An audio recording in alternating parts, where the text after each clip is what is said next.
Hello दोस्तों, SK tutorial में आपका स्वागत है। आज हम BPSC assistant public sanitary waste management officer exam जो होना है उसी का पेपर 2 में पहला सेट में हम लोग 10 क्वेश्चन देखे थे। आज हम सेकेंड सेट में 10 क्वेश्चन देखेंगे। तो आइए शुरू करते हैं पहला प्रश्न से। भारत में पर्यावरणीय प्रभाव आकलन किस वर्ष शुरू किया गया था? तो इसका ऑप्शन एक है 1986, option B 1989, option C 1975, option D 1976। तो इसका सही ऑप्शन हो जाएगा 1976। ऑप्शन डी सही हो जाएगा। अगला क्वेश्चन है, निम्नलिखित कथनों पर विचार करें। पहला ऑप्शन है पर्यावरण, वन और जलवायु परिवर्तन मंत्रालय ने ई अपशिष्ट प्रबंधन नियम 2021 के अधीन में ई अपशिष्ट प्रबंधन नियम 2016 को अधिसूचित किया। ऑप्शन दो है 21 से अधिक उत्पाद अनुसूची 1 को नियम के दायरे में शामिल किया गया था। ऑप्शन 3 है इनमें कंपोस्ट, फ्लोरोसेंट लैंप और अन्य पारा युक्त लैंप, साथ ही ऐसे अन्य उपकरण शामिल थे। ऑप्शन 4 है पहली बार नियमों के उत्पादकों को लक्ष्य के साथ विस्तारित निर्माता जिम्मेदार के तहत लाया। उत्पादकों को ई कचरे के संग्रह और उसके विनिमय के लिए जिम्मेदार बनाया गया है। ऑप्शन ई है अपशिष्ट प्रबंधन नियम 2016 के संबंध में कौन सा कथन सही है? तो इसका सही आंसर हो जाएगा ऑप्शन ई, अपशिष्ट प्रबंधन नियम 2016 के संबंध में कौन सा कथन सही है। अगला प्रश्न है, पीसीबी के बारे में गलत कथन की पहचान करें। ऑप्शन ए है ये पानी में घुलनशील और इसलिए जैव संचयी है। ऑप्शन बी है ये आग प्रतिरोधी है। ऑप्शन सी है ये उच्च तापमान पर स्थिर है। ऑप्शन डी इसमें उच्च विद्युत प्रतिरोध है। ऑप्शन ई उपरोक्त में से कोई नहीं या उपरोक्त में से एक से अधिक। तो इसका सही ऑप्शन हो जाएगा ए। इसका सही ऑप्शन ए हो जाएगा, ये पानी में घुलनशील है और इसलिए जैव संचयी है। अगला क्वेश्चन है, EIA चक्र और प्रक्रियाओं से संबंधित निम्नलिखित प्रक्रियाओं को व्यवस्थित करें। तो एक में है स्कोपिंग, 2 में है प्रभाव भविष्यवाणी, 3 में है स्क्रीनिंग, 4 में आधारभूत डेटा संग्रह और 5 में है जन सुनवाई। तो ऑप्शन ए में है 1, 3, 2, 5, 4। ऑप्शन बी में है 3, 2, 4, 2, 5। ऑप्शन सी में है 2, 1, 5, 4, 3। ऑप्शन डी में है 3, 4, 1, 4, 2, 5, 4। ऑप्शन ई है उपरोक्त में से कोई नहीं या एक से अधिक। तो इसका सही ऑप्शन हो जाएगा बी, 3, 1, 4, 2 और 5। तो हम लोग अब आगे बढ़ते हैं। अगला क्वेश्चन, 2016 के संशोधन की EIE अधिसूचना की मुख्य विशेषताओं के संबंध में निम्नलिखित में से कौन सा कथन सही है? तो एक में है श्रेणी ए परियोजनाओं को राज्य स्तर पर अवगत कराया जाता है। 2 में है श्रेणी बी परियोजनाओं का राष्ट्रीय स्तर पर मूल्यांकन किया जाता है। 3 में है श्रेणी ए को मंजूरी प्रदान करने के लिए राज्य स्तरीय पर्यावरण प्रभाव मूल्यांकन प्राधिकरण और राज्य स्तरीय विशेषज्ञ मूल्यांकन समिति का गठन किया गया है। ऑप्शन ए में है केवल 1, ऑप्शन बी केवल 2, ऑप्शन सी 1 और 2, ऑप्शन डी केवल 1 और 3, ऑप्शन ई उपरोक्त में से कोई नहीं या एक से अधिक। तो इसका सही आंसर हो जाएगा ऑप्शन ई, उपरोक्त में से कोई नहीं या एक से अधिक। अगला प्रश्न की ओर चलते हैं। अगला प्रश्न है, अपशिष्ट प्रबंधन नियम 2016 के लिए निम्नलिखित में कौन सा कथन सत्य है? ए में है, अपशिष्ट प्रबंधन को जनरेटर की एक अंतर्निहित जिम्मेदार बनाना। बी में है, गैर अनुपालन पर जुर्माना और दंड लगाना। सी में है, स्थानीय के साथ साझेदारी में कचरे का प्रबंधन करने के लिए लागू करें। डी, अपशिष्ट प्रबंधन को कुशल बनाने के तरीके के लिए प्रयास करने के लिए प्रोत्साहित करें। ऑप्शन ई, उपरोक्त में से कोई नहीं या एक से अधिक। तो इसका सही आंसर हो जाएगा उपरोक्त में से कोई नहीं या एक से अधिक।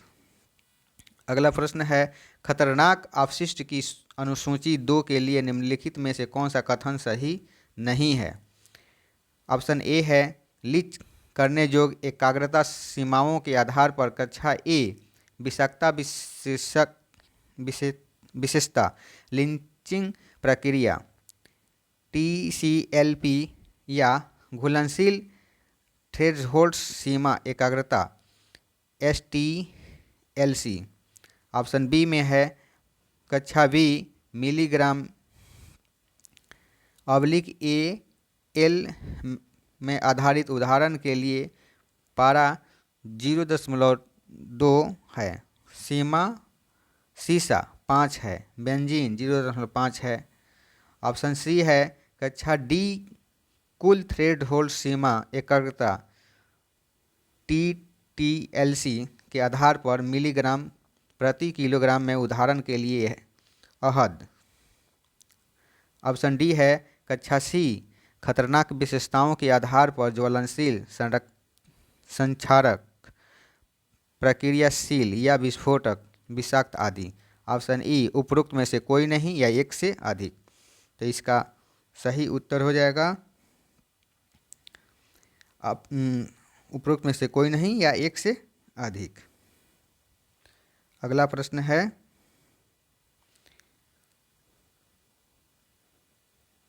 इसका सही आंसर हो जाएगा सी। इसका सही आंसर हो जाएगा सी, कक्षा डी कुल थ्रेशोल्ड सीमा एकाग्रता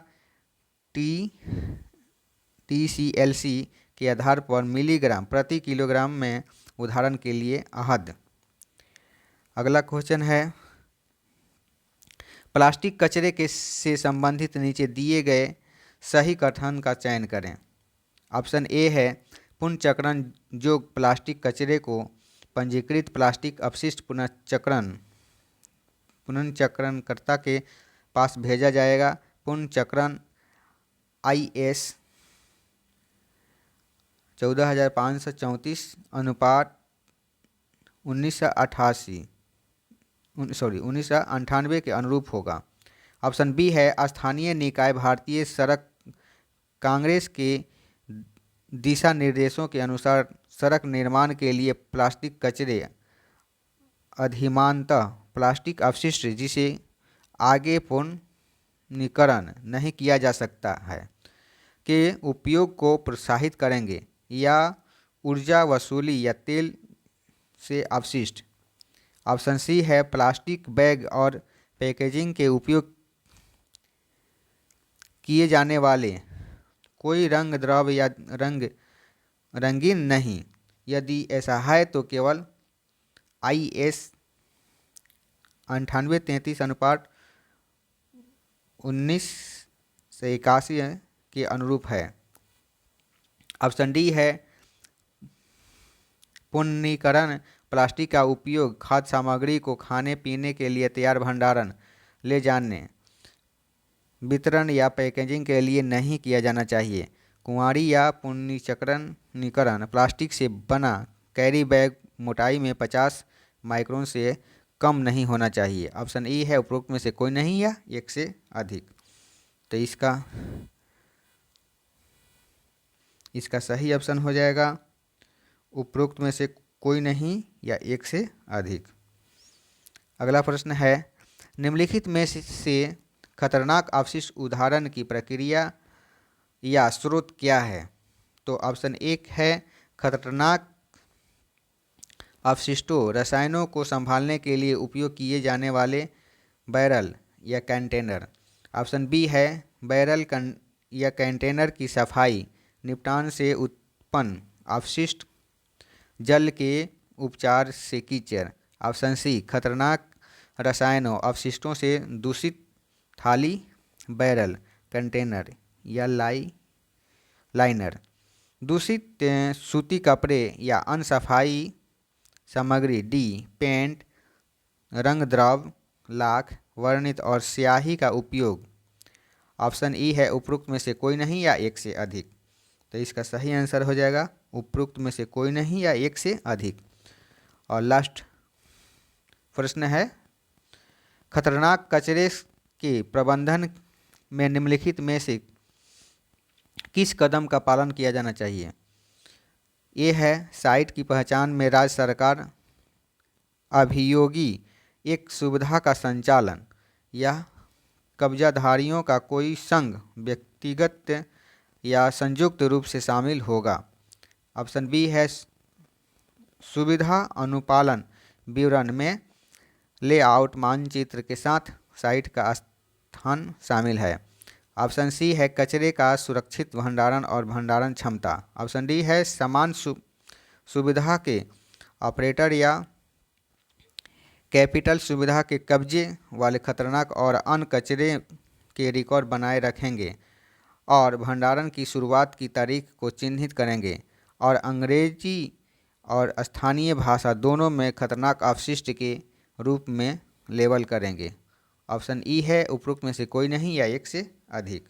तो इसका सही आंसर हो जाएगा डी समान सुविधा के ऑपरेटर या कैपिट सुविधा के कब्जे वाले खतरनाक और अन्य कचरे के रिकॉर्ड बनाए रखेंगे और भंडारण की शुरुआत की तारीख की चिन्हित करेंगे और अंग्रेजी और स्थानीय भाषा दोनों में खतरनाक अपशिष्ट के रूप में लेबल करेंगे। तो इसका सही ऑप्शन डी हो जाएगा।